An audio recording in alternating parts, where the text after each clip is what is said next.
Good Hello. night. There we go. Hey, what's up? What's up, my guy? How we doing? How are you feeling? You were sick, right? Yeah, I You were feel ill? better now. I just had to chug down a ton of throat lozenges, get some sleep. My headache is much better than it was the last 2 days. It was literally getting to an unbearable point, but now it's a bit better. I'm getting better. I don't plan on getting sick anymore. Yeah. Okay. I don't think anyone plans to get sick ever, but that's cool that you made a plan to not get sick. Yep. I just have to believe Uh, in myself, just like all the cartoons say. right. And like, do you plan to get a test or anything to know if you got the virus? I doubt I got the virus because here's the thing, my head and throat were hurting.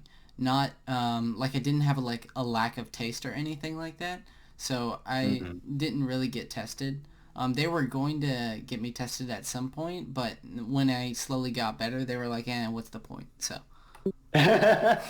No, I mean, I think that there are tests where you can find out if like you have the antigen, like the stuff in your immune system that counteracts the corona. That lets you know that you've already caught it, and now you have the antigens, the immune system to fight it back, yeah, fight back the virus, basically. I do So you got to can do still some of that test. stuff. So you can still test for the virus. Yeah, I'll probably do that sometime. I really need to get Yeah. around to it. I really haven't done that, and that's something. Well, mostly I'm at my home 90% of the time, so. But I do need to get tested at some point. Yeah, yeah. All right. Um, yeah. So, oh yeah, so we were talking about this, what was it? Captain America. You brought that up. What what were you talking? You were talking about some other MCU stuff in your rant channel, right? And that's where Yeah. Captain America came up. No, that's from the thread that I was talking about. So essentially, okay, so first, I'm recording I'm recording this. Is this okay? Yeah, yeah, go ahead. Go ahead. Okay, cool. So this came up as a lot of people in my Twitter feed, due to people disliking Winter Soldier, in the community that I'm in. Mhm. A lot of people have big issues with it, and now a lot of people are switching gears and saying no, this is a bad movie. Sort of the same thing like Spider-Man 2. And the thing is that now because of that, people think that Wait, oh which Spider-Man do? Tobey Maguire? yeah. Okay. Yeah, no, it has a lot of issues which I didn't know, but we'll get to that another time. I didn't know the Raimi trilogy is plagued with issues that don't make any sense, but um, Yeah, I mean, those movies were a little bit campy. Like they were a little bit more lighthearted than, today's more gritty and realistic type of superhero movies that we have now. yeah, So, I mean, they had a different vibe, those movies, those yeah, they Spider-Man they movies. they were clearly made in the early 2000s, so it kind of gets away. But there are noticeable writing issues when it comes to Peter being able to punch somebody across a fucking football field, and somehow Flash's spine and chest isn't carved in somehow, doesn't make any sense to me. Or how the spider sense only wants to work when it wants to, which is actually across all the Spider-Man films. Is Yeah, that yeah, yeah, yeah, the that's true. spider sense makes no sense, because sometimes it'll be like, oh, I can see that coming from a mile away, and then sometimes he'll Yeah. get hit with the back of the chair, and then you'll never Yeah, see if it it coming. if it always worked, it would actually be a little bit OP. Like it would make Spider-Man almost invincible. Nothing would be able to touch him basically if it always worked. So Yeah, I that's why know. writers do that. Yeah, and the thing is that you're absolutely right in saying that, because Spider-Man, when he gets into certain issues, if he just mastered spider sense, he doesn't even need all the other powers. Because if you can Yeah. predict anything in any direction, everywhere, every time, that would be insane. You would beat everything. And I just don't like how it's used in certain movies. The Raimi movies, and especially Far From Home, also have this issue where like he doesn't really use it at all. Then all of a sudden at the end he's able to like predict all the things and see where everything's coming from. It doesn't. Right, right. Okay, so your so with Winter Soldier and like just the Captain America movies in general, like you saw that like your main critique was Captain America's arc, correct? Well, Like there was a lot of other issues as well that I found, especially with that sneaking in scene that he does to save everybody else. I found there to be oh the plenty of first issues. movie, Yeah, in the first the movie, first yeah. okay. I Yeah, okay. I'm So the reason why I don't find it like an issue with Civil War or Winter Soldier is mostly because it's faced against like conflict in terms of like ideals. We don't really need to right. see Captain America go through that arc in the second and third movie because it's already been established and it's mostly him coming into conflict with ideals and then playing around with those ideals. First Avenger is like Right. very very very cut and dry. And the thing is what I think I like dislike about First Avenger is when compared to Thor 1 and Iron Man 1, I think those two films do a better job at giving them arcs and reasons to be the superhero that he is. But Steve basically is the superhero from like the beginning, and it makes it really hard to like get on board with this character that has like all the natural traits already, you know? I mean, there is a little bit of a build up, you know, like where he. Okay, let me just establish my position, like what my position. So I'm much more familiar with Winter Soldier and Civil War. I'm with you in you know, thinking that the first movie is quite weak. I'm with you on that. And I'm actually and I haven't watched that off like I've watched it only once, I think. The other movies, Winter Soldier and Civil War, I've watched it quite a few times. I really enjoy those movies, and I do think they are better than the first one. But coming back to the point that you said about the first movie, where like once he becomes a superhero, he just stays that way. I mean that's not exactly what happens. Like he gets into the machine, he gets super buff, and he becomes Captain America. But then there's you know, these politicians just want to use him as like this poster boy and go around shows in the country and just kind of use him as like this propaganda, I don't know, propaganda piece. But then he actually he actually had that kind of drive to, you know, serve the country and whatnot. So there is a little bit of he needs to find his place kind of story in that. It's not that cut and dry. Although I mean, I'm completely with you in that, you know, that first movie is not as strong as the first Thor movie or the first Iron Man. I'm completely with you on that. Okay, cool. Because like I think that yeah, you are right in saying that like the government wants to use him as sort of like a tool for like a poster boy. They're constantly like throwing him around even in army bases, even though people don't like him. But I think that's not much of a character conflict as it could be because it's not necessarily Cap is coming to a conclusion about himself. It's more so Mm, of like the government kind of gets in the way. I want to do better, and then he ends up doing better. It's not really like a good example of this is in Iron Man 1. It's a part of Iron Man's arc to basically defeat the villain of that movie. I forget his name because he was Obadiah Stane, because he mm. basically runs exactly counter to his arc in Iron Man. And they could do the same thing here, but that's he doesn't go through like a change or like a stage of like defeating a past self or anything like that. He just saves some people and then they just let him be like the soldier. So Yeah, no, I agree. I like I said, I agree. I think the first movie is a little bit weak compared to Thor and Iron Man 1. There was one point that you brought up about like this. I don't know if I posted it in my reply, but there was this point about how he was a bit awkward with women. oh yeah, okay. He So let me make that correction right here and now. As soon as I published that and like somebody mentioned that there was another scene of him being awkward, and I was like, oh shit, I forgot there was another scene. yeah yeah So yeah there was so let me make that correction. So number one, that's bad on me. I didn't check. That was my fault. But number two, saying that though, switching my argument now, and I'm not doing this at like last second. It still kind of ties into what I want to say. I just ended up failing miserably in terms of like overall facts. The issue that I find that when talking about the awkwardness is that he doesn't necessarily. It's not as a character flaw. It's there, but there's no point in time where he necessarily overcomes it. We still see it in, like I said, in the other scene where that is an issue. But he doesn't really resolve it in terms of, like I said, the other way, like it's been dealt with in other superhero movies before, you know?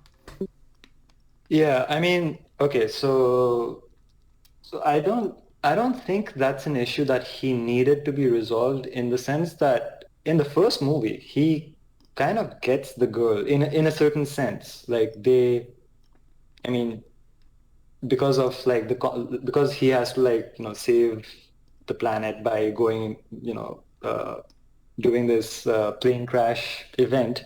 That's why he get with her, but otherwise he was with her in the sense like spiritually. I mean, like she was her girl and he was her man. So um, so even though he was awkward with other women, they found each other, right? And this plays into, I think, Winter Soldier as well, like where he's kind of awkward around Black Widow, and they have to make out in public to kind of hide their identity from Hydra. And she brings up the fact that, oh, was that your first kiss in like 50 years or whatever? And he's like, oh yeah, that's kind of sad, isn't it? But the point there is that he is like such a kind of morally rigid person that he is not interested as unless it's Peggy, the woman that is basically the love of his life, and that eventually resolves in what do you call it? Uh, Endgame? Endgame, yeah, where he grows old with his Peggy, his wife. So that's yes, you don't get much of the romance. It's just, I mean, you have to like watch the first movie and Endgame to kind of get that resolution. But it's there, like that. There's a point to why he's awkward around women because he found the girl of his dreams, and she's there waiting for him. And then there's of course logistical issues where he gets frozen and uh, is kind of immortal and goes into the future and whatnot. But whatever. That's basically my point. It doesn't need that part of his character doesn't need to be resolved, I think. Okay. The resolution is in the fact that he got the girl, basically. Okay, so you're trying to tie in the awkward aspect of his character and saying that because, like, he has, like, a connection with his romance, essentially, that they're, Mhm. like, that's better off for his story because that kind of fits into that lane versus, like, a different thing, right?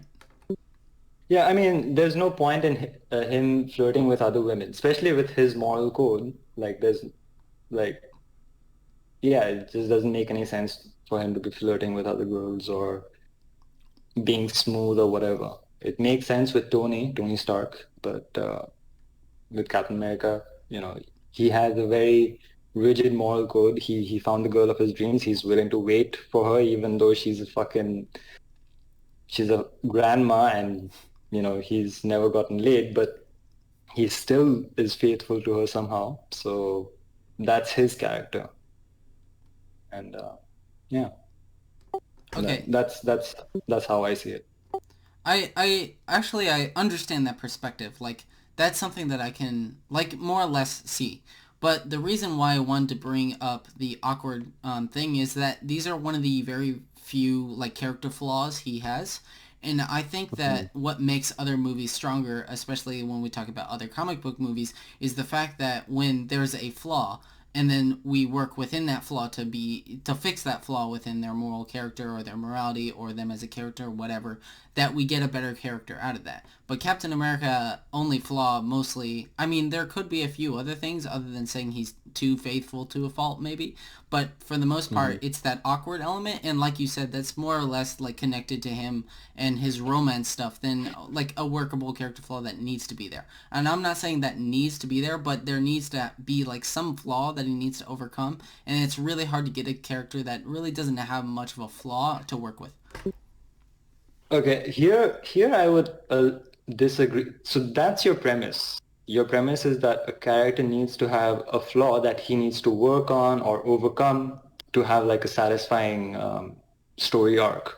Correct, I'm right? saying that the reason why that's the issue is because there's nothing really else in the film that's like giving him more as a character to do. Like I said, Winter Soldier and Civil War do this better, and because there Oh yeah, this, yeah, yeah, yeah. I completely like I said. My position is I don't think the first movie is that great, but I do think Winter Soldier and Civil War are quite excellent with working with Captain America's character, and I can explain why if you'd like me to get into it. But I'm completely with you with the first movie being quite weak. yeah, okay, cool. So it seems, damn, I was gonna debate one of my other Twitter friends, but he hasn't showed up, and he said he wouldn't let me record it. Darn, but oh well. But yeah, Oh, there are some other issues as well. Like when it comes to that sneak-in scene that doesn't make much sense, like groups disappear out of nowhere. People that are directly looking at him don't see him. Nobody looks in the rearview mirror to see like bodies being thrown out of the truck. Why does nobody hear the shield that he knocks out the one guy on, even though there's like a few people behind him? Like there are some. Oh, yeah. the worst one I think by far is when Captain America he has a gun and he goes to Red Skull. Right? Remember that part where Red Skull like takes off his mask, right? Hmm. So there is a His perfect. Hugo Weaving mask. Yeah, his like weird mask face, whatever thing. And then when they get Yeah. up to him, I'm just like, wait a second. Captain America has a gun in this scene. As we saw in the last scene, he pulls out a gun from his sidearm, and I'm like, wait a second, why doesn't he just pull out the pistol? And then he like talks to him a little bit instead of just using his gun. Then Red Skull like throws the first punch, and then Captain America decides to pull out the gun. That way, it would conveniently get kicked off the bridge, and he can't use it anymore. Boy, oh boy. Yeah.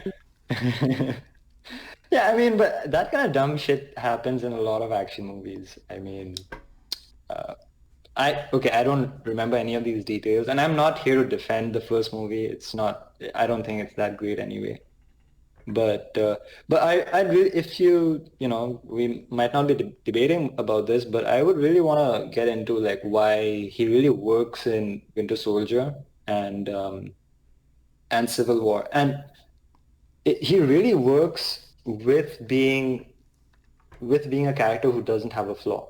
Like your entire premise is a character should have a flaw if you want to establish like a very satisfying arc, like where he overcomes that flaw. Um, right. That's basically your premise. In a sense, yeah, but it, like I said, it also depends on the context that it's in. Yeah. So I think with the context of the story of Winter Soldier and Civil War, it works really well. And I would compare like this flaw premise. I would say that's not in all contexts it works because like for example characters like James Bond, he is essentially like the perfect spy. He doesn't have any flaws.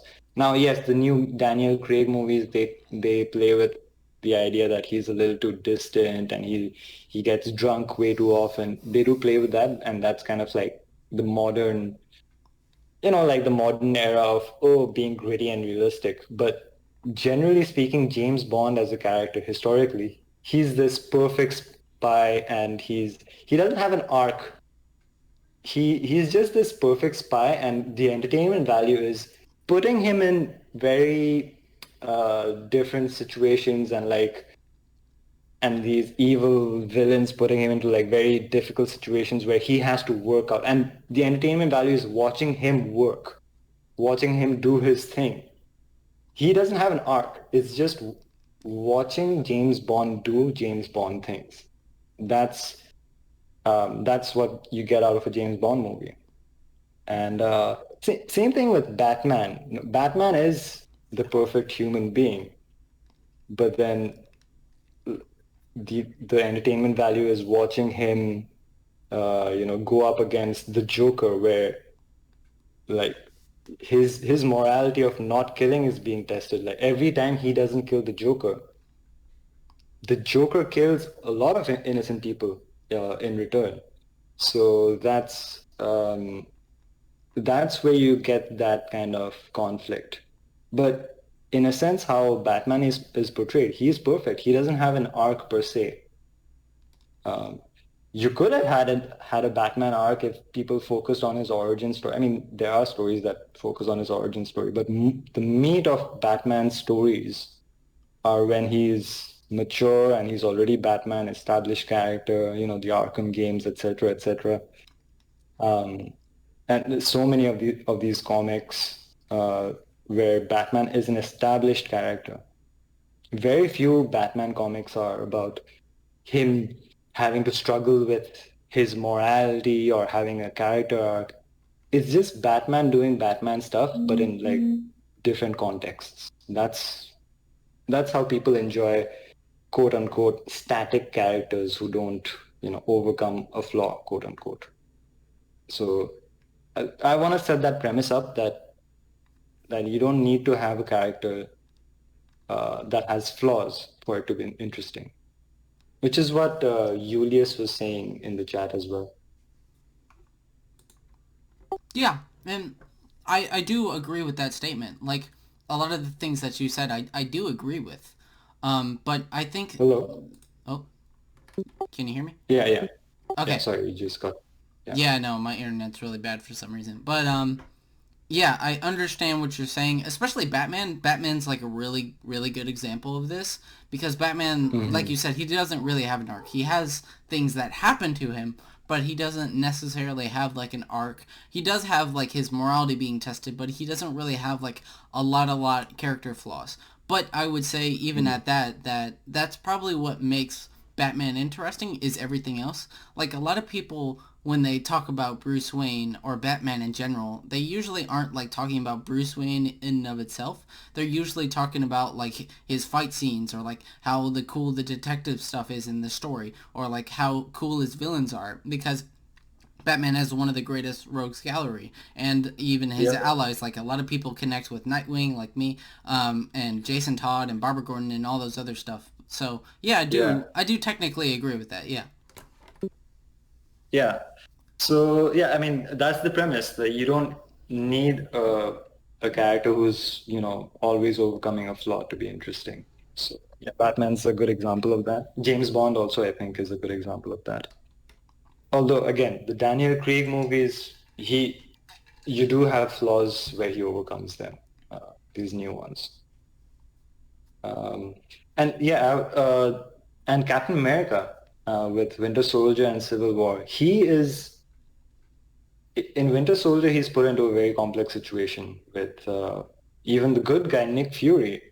Nick Fury is trying to develop this um, kind of like pre-crime, like these mobile turrets in the air who'll just shoot before you even do a crime. They'll just start pointing guns at innocent people before they've committed anything, just by like reading up their profiles. And Cap is like, this is not correct. Like, this is not how you establish like a proper justice system, and like this is not fair to innocent people.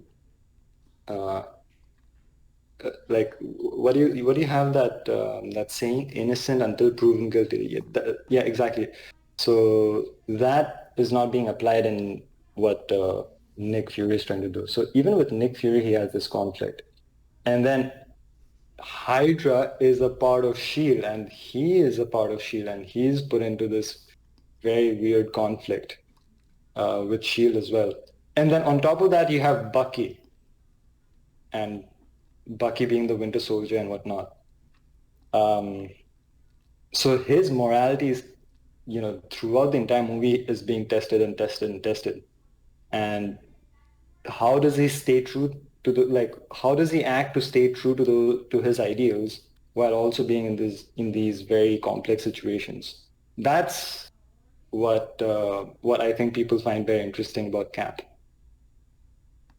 And again, in Civil War, it's him and Iron Man. It's him and Captain America has this idea that if if if the Avengers are independent and have choosing their own goals, they'll be able to be more effective. And Iron Man is like, no, we are a bit reckless. I think that's just Iron Man projecting himself onto the Avengers. And we need to be under control by the government, and not just one government, but by the entire UN. And Captain America is like, no, we should stay independent, and that's the conflict there. And also like the huge conflict of like him keeping a secret of Bucky being Tony Stark's parents' murder. And was it right for him to keep a secret from Tony Stark, who is his friend? And so that's a very complex situation. So was it right, even with Captain America's morality, was it right for him to keep a secret like that? I think he was eventually right in keeping a secret because he knew that Tony Stark wouldn't understand the full context of what Bucky was going through. So that's what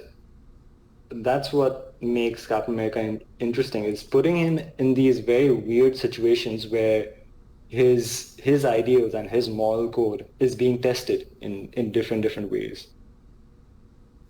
So yeah, he works in those movies like that.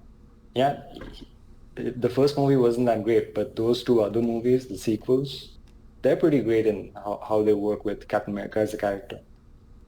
Yeah, and I agree with that. Like a lot of what you said totally makes sense to me in terms of like how he comes into another good example of this, since we brought up Batman, is like the Dark Knight. The Dark Knight is a perfect example of this, where while Batman in like Batman Begins is like, oh, it's okay, but like he doesn't really go through like much conflict, at least not in the way that he does in the Dark Knight, where he's like struggling with like morality and what it means for like criminals to like adapt to the crime, and does Batman truly create a lot of these criminals? And yeah, I think that there's actually some similarities in the Dark Knight and like Civil War in terms of like characters not necessarily having arcs, but having a lot of interesting context of situations that happen to each other. And yeah, I totally agree with that.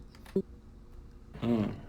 Yeah, I mean, there's like a Civil War aspect to Dark Knight in the sense that how Bruce Wayne and what's Harvey Dent, Two-Face, like how they kind of bounce off of each other before Harvey Dent becomes Two-Face, because Harvey Dent's a good guy before he becomes Two-Face, and like they have like a duality. He's the Dark Knight, and Harvey Dent's the White Knight, and there's one guy working in the dark, one guy who's working with the law, and he's completely legit. But after Joker fucks him up, basically, then it just turns on its head. Yeah, that's pretty interesting. See? But Batman Begins, I think he does there. I think he does go through an arc, in the sense that, I mean, like he goes into a restaurant with a gun in his hand, and he was kind of planning to murder Falcone or whoever that gang boss is. And then whatever his girlfriend character, she slaps him in the face. She's like, your parents would be devastated looking at you like this. And he throws his gun away. He goes on a, I don't know, 5-year journey to train and then overcome these things. And he's kind of, and when Ra's al Ghul meets him, he's kind of lost. He doesn't know what he's doing. He's just kind of like on this trip, and he's just kind of venting out all his anger on random criminals and doing random stuff. And then Ra's al Ghul gives him like a solid path to go on, and then he finds his footing, and then comes back and becomes Batman. So there is a pretty good arc in Batman Begins. But once he becomes Batman, that his arc stops. Then it's just Batman being Batman and, putting him into like very, very different, difficult situations and seeing how he comes out on top. Yeah, I do. Yeah, I would like correct myself in saying yeah, he does like go through an arc in Batman Begins in terms of the sense where like you see him training and going through his origin. I mean, it's basically Batman Begins. It's called Begins for a reason, and we're like getting to like the final form of like the fully developed Batman. So yeah, I get what you're saying. There is a lot of like also moral ambiguity that he goes through of like him trying to murder Falcone at the beginning of the film, or was it the beginning? It was halfway point, somewhere around there.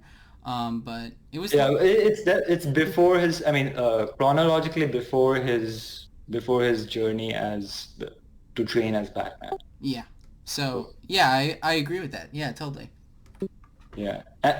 By the way, I really love that like intro scene where he's in this prison and he just beats up everyone, and then Ra's al Ghul comes to his cell and he's just like Bruce Wayne just looks like a fucking hooligan. Like he's just like some roughneck from the street. And like I love like how he looks visually. Like you can tell he's like a lost person. And Ra's al Ghul comes and he gives him like a solid purpose and he gives him like a path to go on. So I really like that scene and how Bruce Wayne is depicted visually there. He's just like a mad person basically at that point. He doesn't know what he's doing. He's just like this ball of anger who just wants to like vent out his aggression on these random criminals. Yeah, But Ra's al Ghul comes and gives him like a solid path. yeah. Essentially, like gives him purpose in a way. Yeah, yeah. So that's basically his arc that he goes through in Batman Begins. See, we And get then it.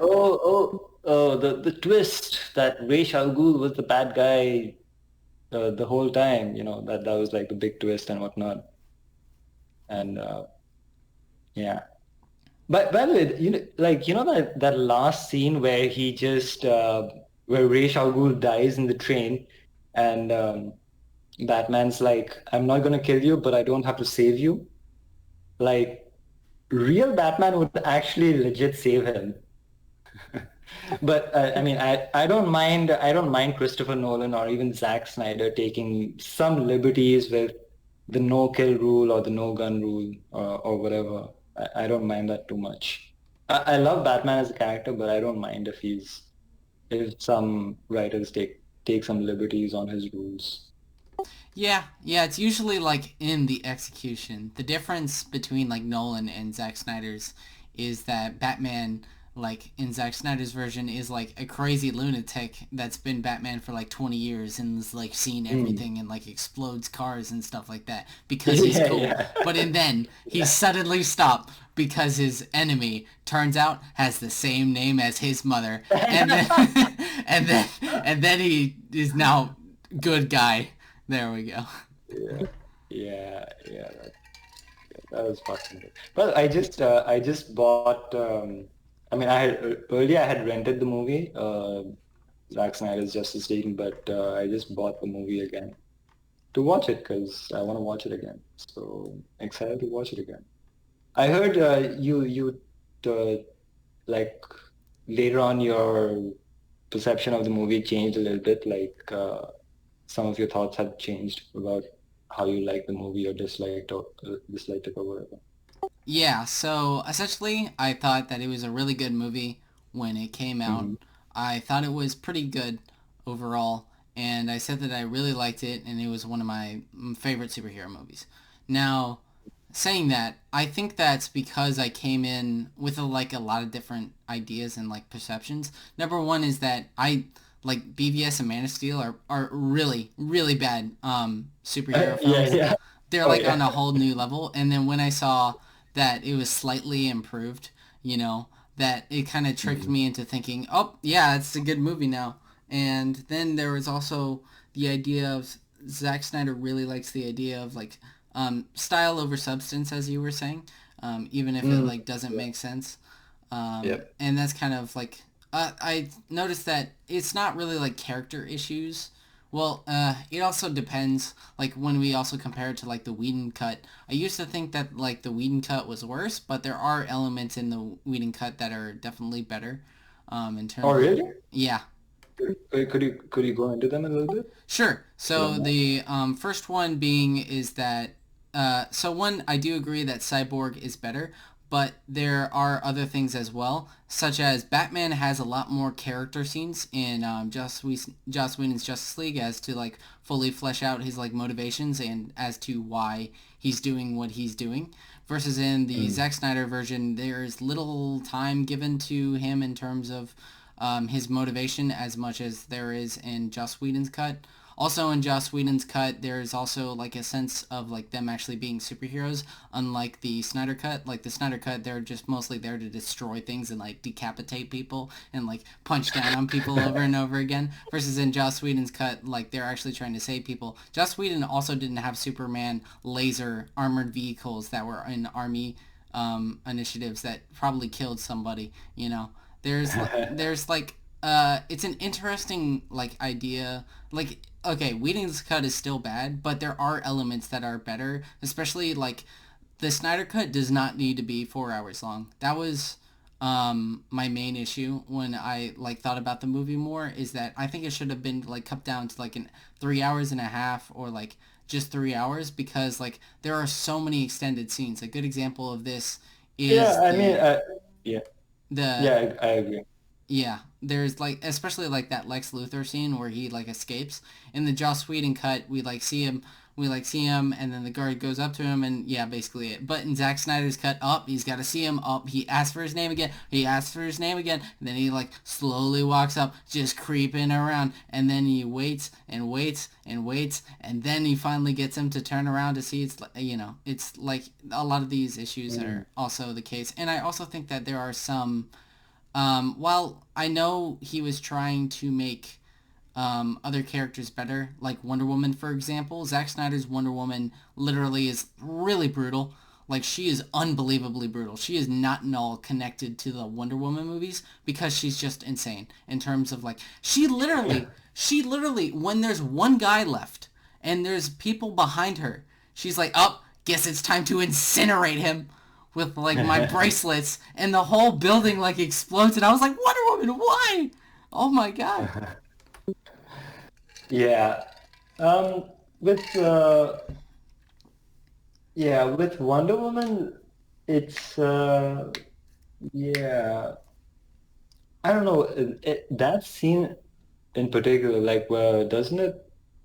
It's more like if she didn't do that, like he would blow up the bomb or something, right? I don't remember that scene particularly. Like, I think she did that as like a last resort, as is what I remember.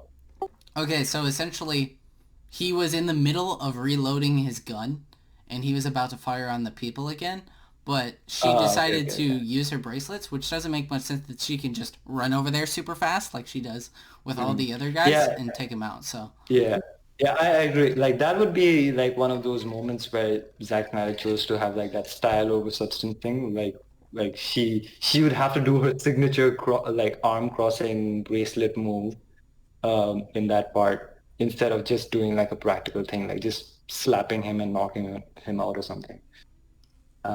Yeah, I agree there. That's just a Zack Snyder thing where he's choosing to be stylish, I guess. because things But gotta otherwise, explode and 10% of the movie has to be in slow motion. Yeah. yeah, yeah. The slow motion thing. Yes, I mean some of it is definitely excessive, and like especially those Lex Luthor scenes where they have to like zoom into his bald head and turn the camera around to reveal that oh, it's not Lex Luthor. That's a bit too much. But a lot of like I remember like these scenes with Aquaman where he's like taking off his vest and the water's coming onto that thing, the pier. Um, and it's all in slow motion. Those scenes, I think those are kind of effective in the sense that like you're trying to portray these characters as gods, basically. He is the king of Atlantis. I mean, not really the king, but he's the his brother is the king, but he is the actual king, and he's supposed to be like this larger than life character, and all these characters are supposed to be larger than life. So these slow mo shots where he's trying to show these characters as these larger than life godly people, um, that's what it's trying to establish, I think.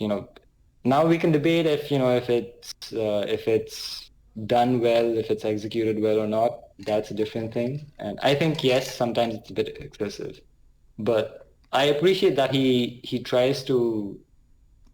attempts to do that. He attempts to make these characters through these cinematic slow mo shots that they're these larger than life characters.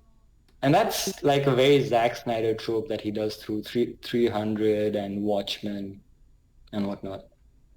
So sometimes he's effective with it, sometimes he's not. So yeah, that's there.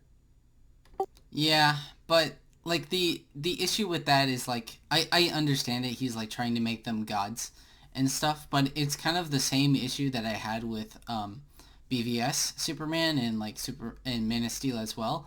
Is that while they may be portrayed as gods, I don't think they necessarily really are gods. I mean, we can come to the conclusion and think like this is like the version of like mythology in a way, but there's like a Hmm. lot of issues as well because he's so like focused on style rather than character. A good example of this is in Joss Whedon cut. Aquaman is better like as a character. He like has more to do. He's like better in terms of chemistry, and he's like overall like more like how do I best describe this? He's while he has like compassion areas, he is shown to be more not only empathetic but also in terms of like what's the best way to describe Aquaman? More of like a dude bro. Yeah, that's what I think of. And in Zack Snyder's version, that kind of gets taken away. There's not a lot of that. And the Flash in the Joss Whedon cut actually had like a mini arc in terms of like what he was going to do. He didn't really know like how to like save people or stuff like that. He didn't really focus on that. But and then after like saving one person, he decides to save everybody else. What does Zack Snyder's version do? Oh yeah, Flash walks up the steps to like check on everybody and like it's like you good, and then he like zips to the top. It's like you good, and then like he does that, and then he like moves boulders and stuff out of the way. That was good, even though the last boulder landed on them or was going to. Even though Flash could have just easily ran over there and done something, but whatever.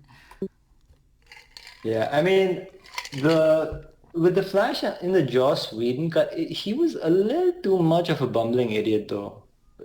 Oh yeah, I Um, I'll agree with that in terms of like him being an idiot, but I also think that he had a more characterization, and that's like that's the danger of Joss Whedon directing is that you're going to probably get more character scenes and like character chemistry, but on the other hand, you're gonna have to deal with all the really bad jokes. Like I will like in terms of like humor and stuff, I much rather prefer Zack Snyder's cut because I don't think I need to hear yeah, Superman and Cyborg talk and about his it's toes, you know?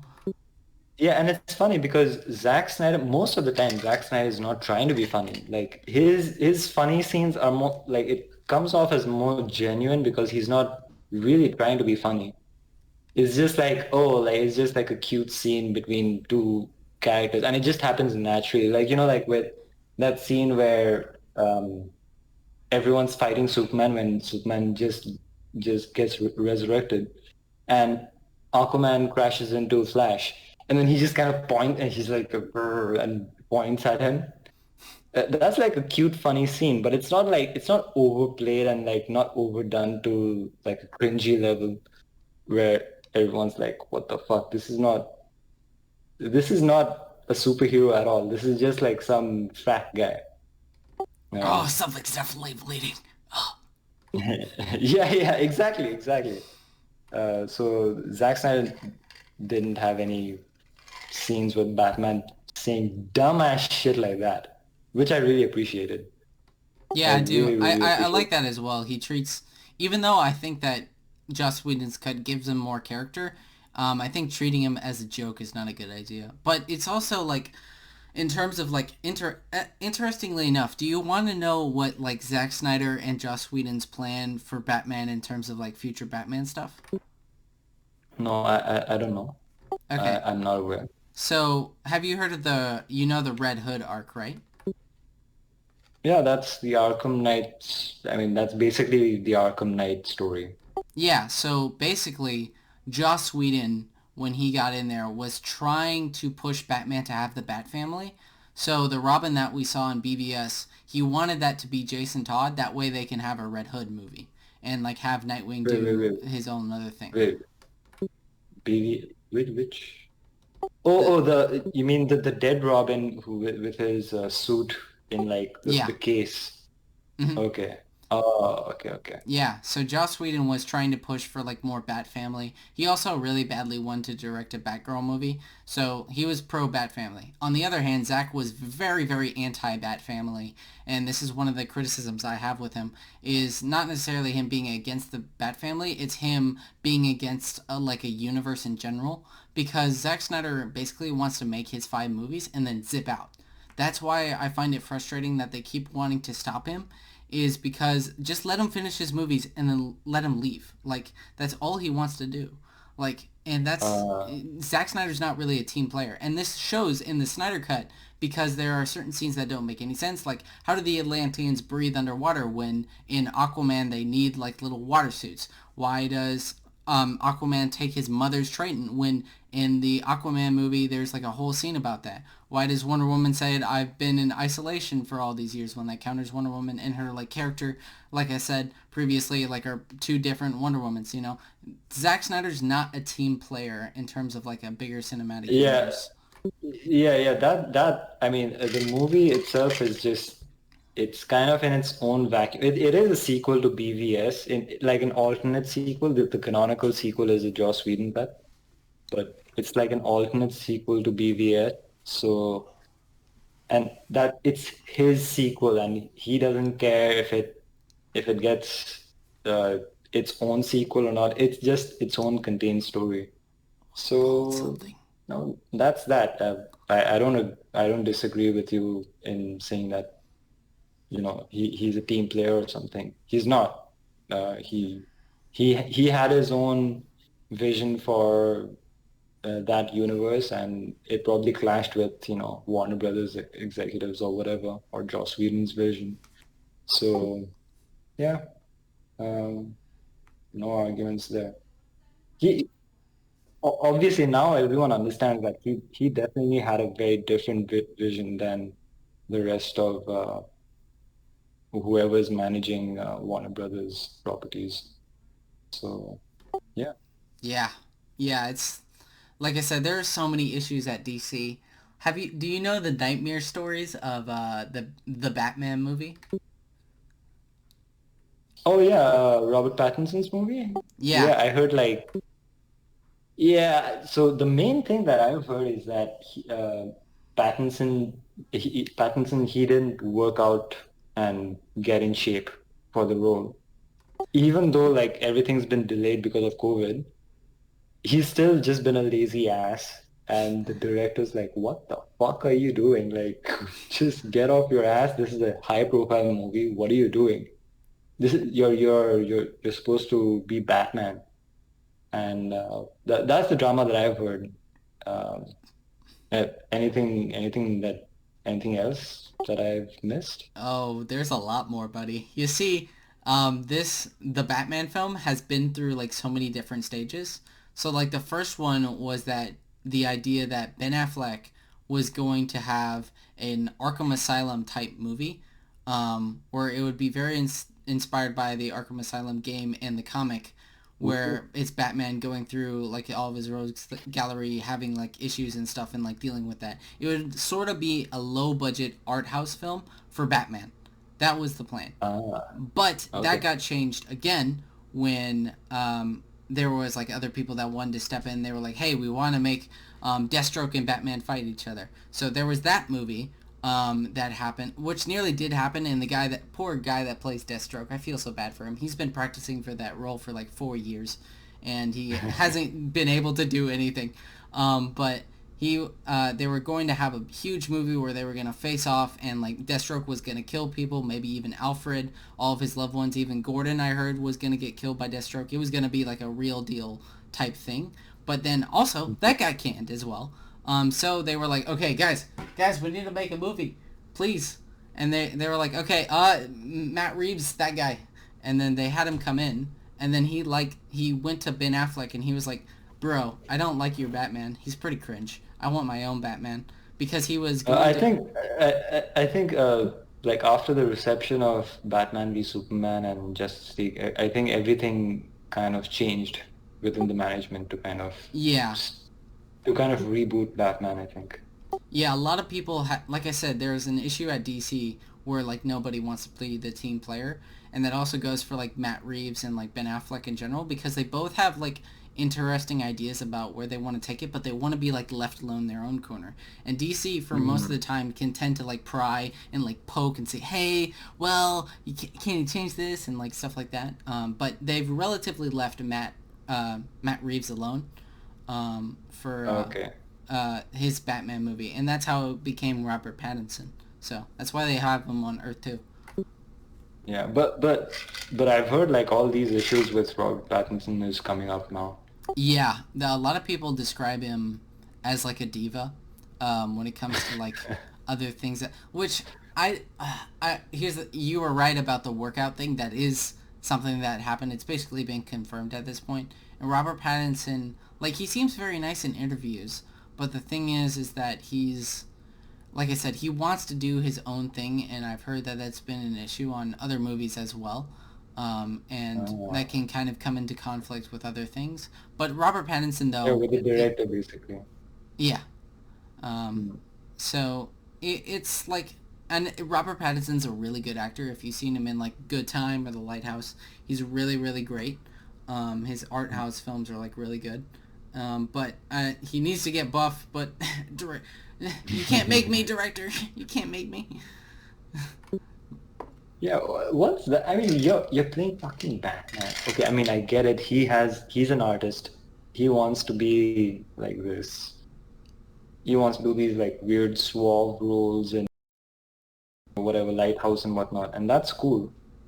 But if you're taking up like a commercial role like Batman, I mean, you gotta be fucking as serious about it as anything.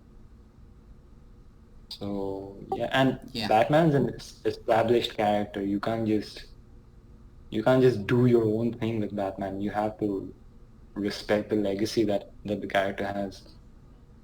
Yeah.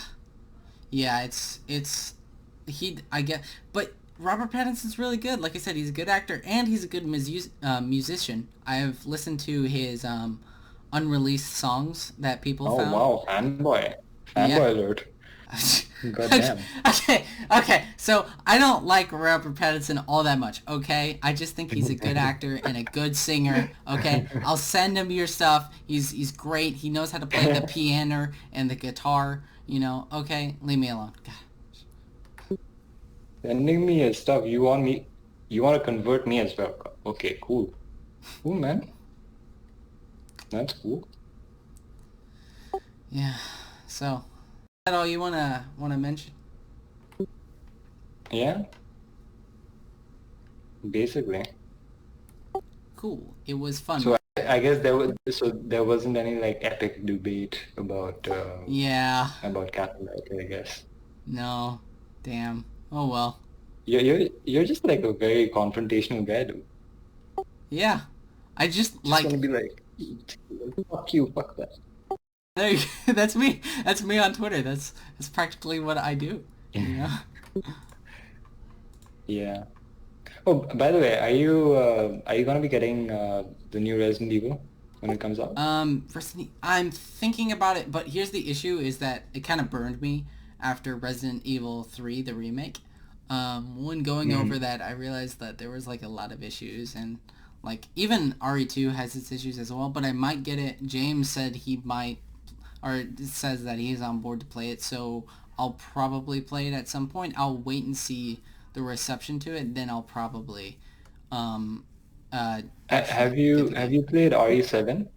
No, but James told me all about it, and I've seen playthroughs of it, so I know what happens. It's about like Farmer Brown with his shovel going around. Yeah, I mean, but the thing with the Resident Evil is that it's the gameplay that's the fun part. I mean, just like the issue with RE3 is not, oh, this it's cut content from the original version. The issue is it's not as fun to play as RE2, basically.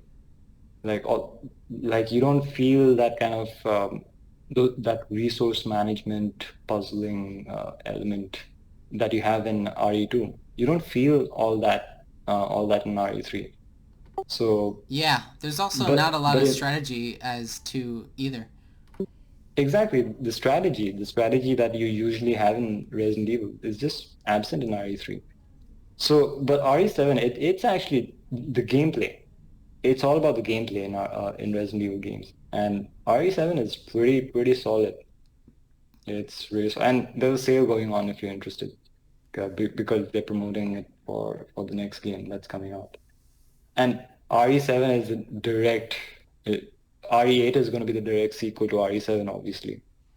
So it's a good time to get into it if you want. I just recently played RE7. It's solid. It's really good. Yeah, I'll And probably play it.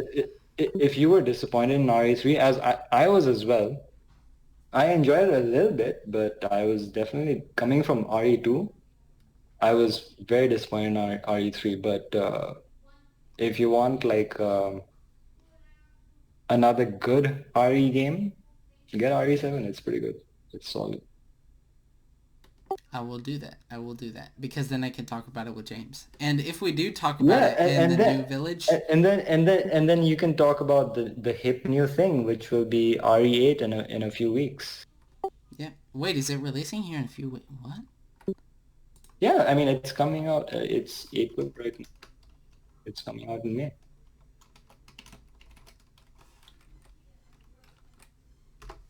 Wait, hold on. I'm just gonna. Oh my god, It's a few weeks. bro! Whoa, whoa! I didn't think it was coming out this early. Jesus Christ! I know that they had a whole live stream dedicated to. Yeah, it's just about to release. That's why they're kind of building up, press momentum to build up the hype. Yeah, that too, So, and I've seen a lot of that vampire lady all over Twitter. And she won't leave me alone. It's always people just simping for her. And it's like, I want her to sit on me. And I was like, oh, God. why did you sit on me? God. What? Planned release date? Uh-oh, is it going to get delayed? I mean, there's no way that it's going to be delayed in like 2 weeks. It's like, I don't know, 16, 17 days from now. You can't delay it now. I mean, I'm checking on Steam. It says Japan planned release is May 8th. So I don't know why it's showing Japan. It's kind of strange. Steam's weird. Yeah. But I do plan to play Doom Eternal at some point. Oh yeah. I you and Oh James both are both pressuring me yeah. into it. You're like, hey, Dude, it play is, Doom, play Doom. That's all I ever hear. God. dude, it is so fuck. I mean, you've seen my Twitter page. It's basically just Doom. I mean, it originally was DMC, but it's just Doom. But oh my God, the game's so good. It's so good. It's so good. I'll Dude, definitely get the play it. game. My faith in video Get games get got the get restored. So get the first one first, the Doom 2016, and then yeah, I play Doom already played Eternal. it. Yeah, I thought it was really good. I Oh, thought it you, was solid. oh, you played it already? I played the first one. Yeah. Oh, okay, cool, cool. All right, time to get into Doom Eternal then. Sweet. All right, man. I need to get going. Yeah, I I understand. got some stuff to do. But good chat, man. Yep. I'll Fun see talking. ya in the next one. I promise. Okay. We'll talk a bit more often. All right, cool. See you around, man. See ya. Bye.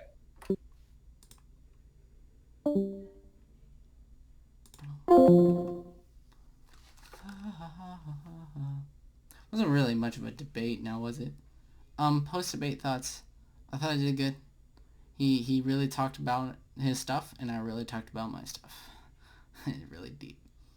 Um, that was fun. It was more of just a conversation. And also led to like my issues with Zack Snyder's Justice League, which was also pretty fun. I don't know, I just had a good time, even though it kind of came in with a debate mindset.